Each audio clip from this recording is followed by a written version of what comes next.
Hey gang, how's it going? Welcome to Casual Sunday with Kathy and Troy. If you're new around here, my name's Kathy Robinson Pickett, and I'm the founder and director of Friends Together. And on our social media pages, we talk all things Friends Together, social justice, medical health, mental health, and anything else that may be the topic of the day. But for the last couple of months, we've been doing these mental health Sundays, and I've been excited that my husband has been a willing participant. Mostly. That is not confident. I am not flogging him. He is a willing participant. He is here all on his own. Again, for those of you that are new, Troy has shifted his profession, well, not his profession, but his audience from a captive one to a voluntary one. And he's also shifting mindsets with that. So you guys are along on this journey with us. It's not just us helping you. We're all on this journey together. And today we're going to talk a little bit about depression, which is a really big topic that has a whole lot of nuances to that. So we may not get it all in today. This may be, obviously this is an ongoing topic, but let's start there. Yeah. So, it is an ongoing topic, and it's the main topic that people hear so much about, which is one of the reasons that I've stayed away from it until now. People hear so much about it, they really don't want to hear much more about it. For different reasons. One reason could be they really don't want to think about it.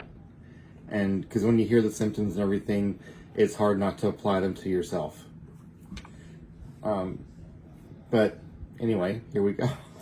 So you're right. But let's talk about the fact that there's situational depression and clinical depression, right? Yeah. So everybody goes through some type of depression at one time or another throughout their lives.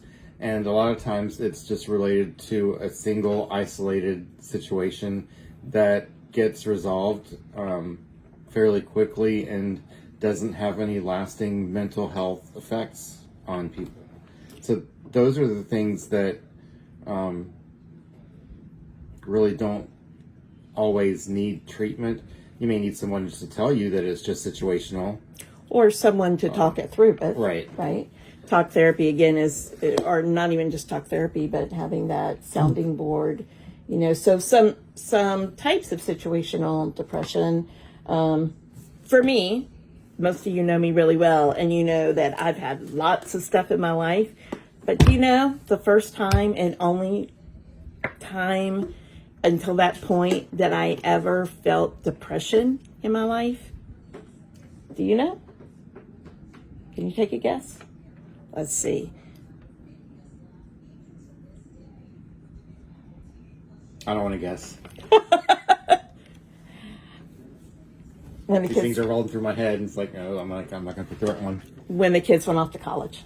Yeah, okay. When the kids went off to live in dorms, and the house was empty. It wasn't just empty from Lindsay and Garrett. It was empty from the other 25 kids that were always at my house because Garrett played major sports. We had a lot of Friends Together kids local too, and they all went off to college and new lives together. And boy, I was not expecting that to hit in the way that it did. But that truly is the first time I ever realized that what depression felt like. And again, that is a situational thing. Empty nest syndrome is something that all parents go through at one time or another. Well, most parents. Most parents. And that it can be a situational depression, but it can also turn into a long term if you don't, if you're not address able to work through it and resolve it. Absolutely, it could have.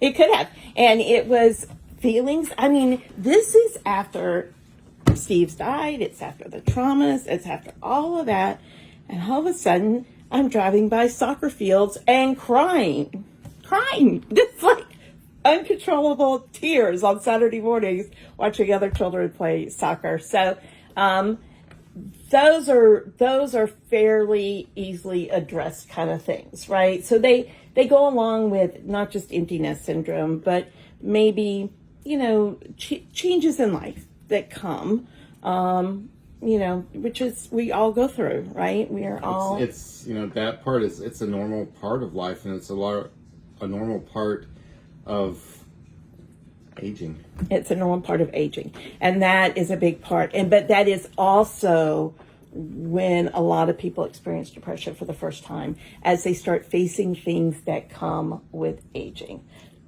And not necessarily for the first time. A lot of people have some situational depression long before that. True. That's true. That is true. All right. So talk to us about major depression stuff. So, I guess the question would be for most people, when does it become something that I need to get help with? And a lot of people just don't know. They think it's normal, to be sad all the time, to be not have any interest in doing anything, but when it affects your life, your daily functioning, it's affecting your quality of life. So that's when you need to think about reaching out for help. So, everybody, that talks about depression talks about the symptoms. So here we go. Yeah, but I think people need to hear this. Yeah, but I know how many people are, talk about, depression and the symptoms, and they make it all dramatic and over dramatize. And, people don't need to hear that. You really don't.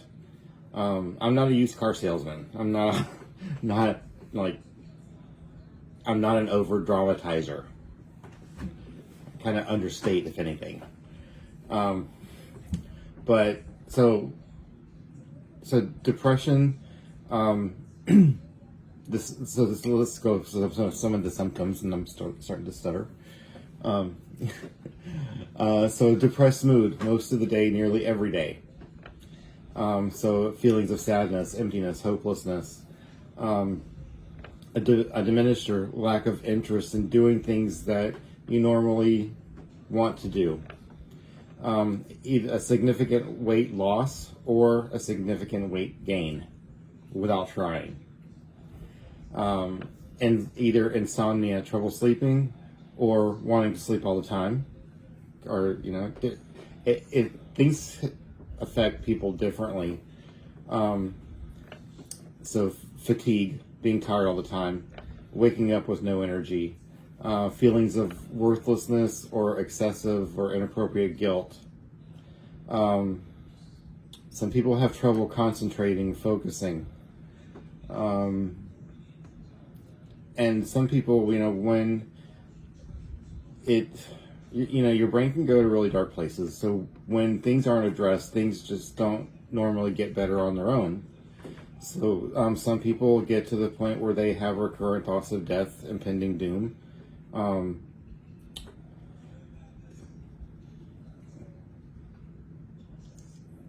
It's okay. Yeah. and that, he couches his words sometimes, and he doesn't have to do that. Or what? You couch your words. What do you mean? You think too much about the words you're going to use sometimes. I do. I don't want to feel like I'm talking over people's heads, and I don't want to dummy it down. So I'm not a professional speaker. So the question is, when do you feel like you need to get at least talk to somebody to find out what's going on, whether you need medications, whether you need therapy, if you don't need anything. So like I said before, most people, you want to at least reach out to see if you need a step for a sounding board to see what you want to talk about, what you want to do. It's when it's affecting your daily functioning. So I think some of those times, at least that I recognize in people that are in my class, or that even in myself at different periods, would be making plans, and they sound good when you make them, and then 3 days later you're trying to come up with an excuse not to go. And why would that be? I think that's part of the whole mental health thing, right? That would be the loss of interest. A loss of interest, that exactly. You don't really Exactly. enjoy doing, because if it was something that you don't normally enjoy doing, you're not going to make plans to do it. Right. So making plans for a movie, right? Just something real simple. You make plans, and then as that day approaches, it's like, oh my gosh, what? I don't want to do this. I don't want to do this. Making plans to go to lunch with someone. It might even be, for some of you on my page, I know this can be a thing. Church, you've had plans to go do something or to attend church service, and then Sunday morning comes and it's like, I just can't. I can't do this. And that's something you would normally do and do with joy in your heart, right? So it doesn't have to be these big things you're trying to not do. We're talking your everyday things, right? Yeah. So what can you do to determine if you need to talk to someone? So most people, hopefully, well, not some people, have really good support systems. The best thing that you can do is start off by talking about it to someone that you trust. And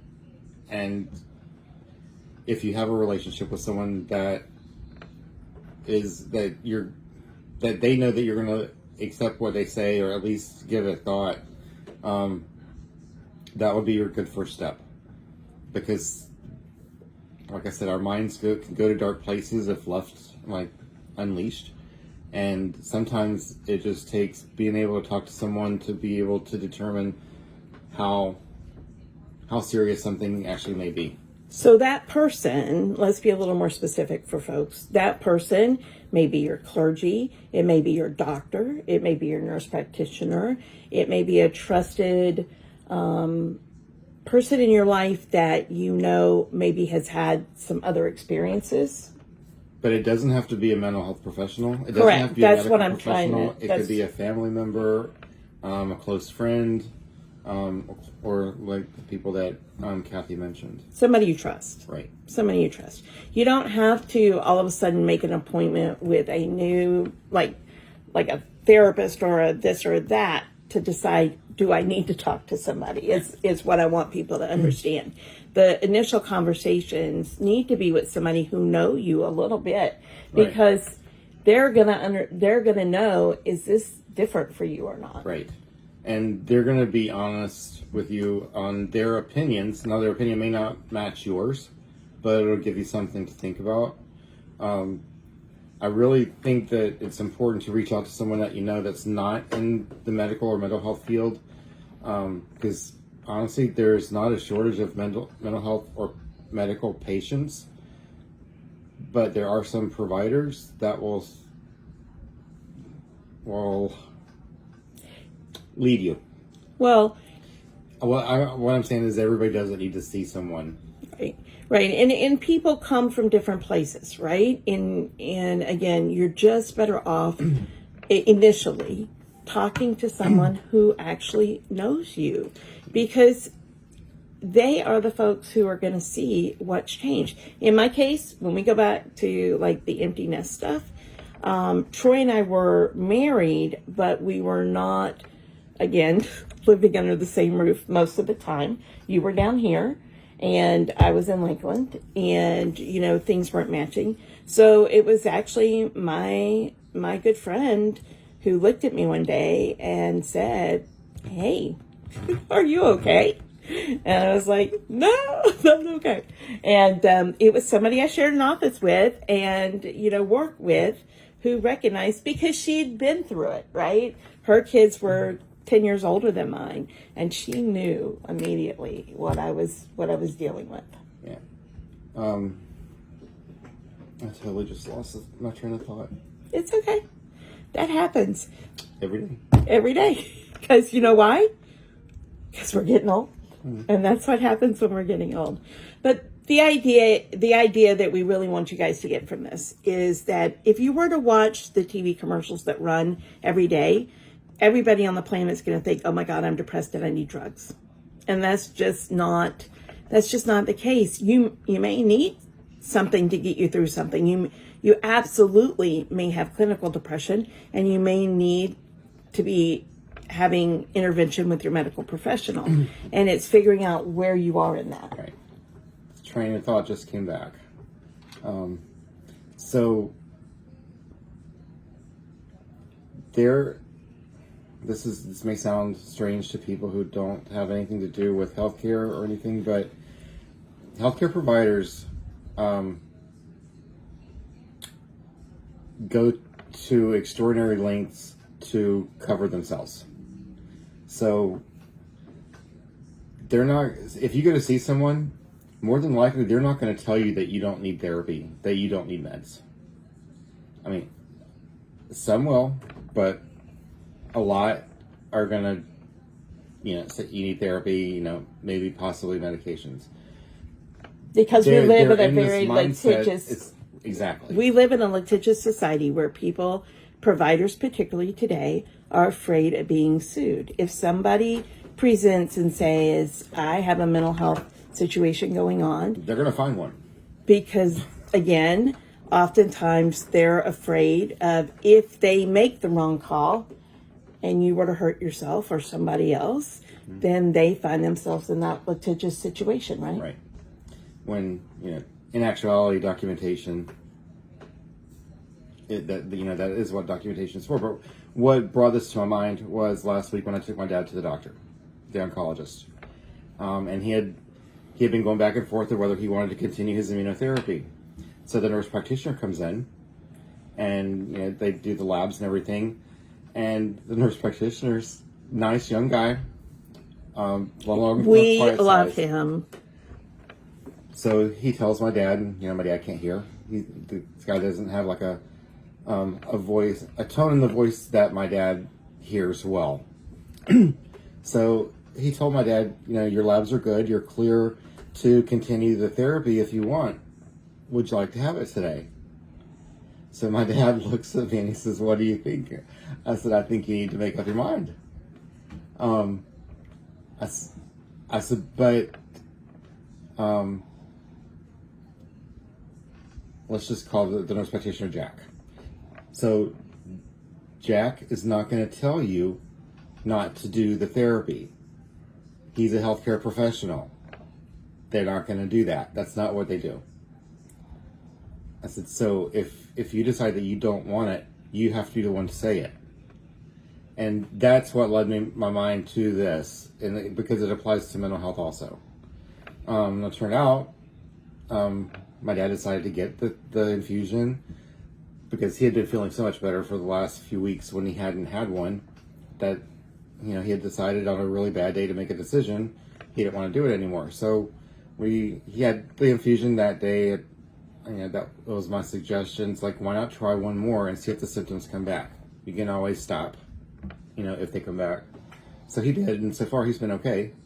But that was the whole reason that I brought that up. What people need to remember is that healthcare providers work for you. You don't work for them. If you're not happy with what you're being told, with what you experience, you don't have a contract with them saying that they have to be your provider. And it does you absolutely no good if you don't have a connection with your provider, if he can't relate and you don't feel like you're being heard. If that's the case, don't feel guilty or anything. You need to find someone that is going to take care of you in your best interest and that you feel comfortable with. Absolutely. So we are going to continue this discussion. And I really appreciate all y'all's feedback. You guys have been sending me messages and texts. Please keep doing that. If you haven't liked Troy's page, please do on Facebook. It's Troy Kilpatrick. PMH and PBC. And on TikTok, it's... at Troy K63. Very good. And, follow along. If you're watching this on YouTube, please hit subscribe and like. We are trying to get our followers up on our Friends Together YouTube channel, because just in case TikTok goes away, we need a plan. So how about doing that for us too? We hope everybody has a great week, and keep the questions coming.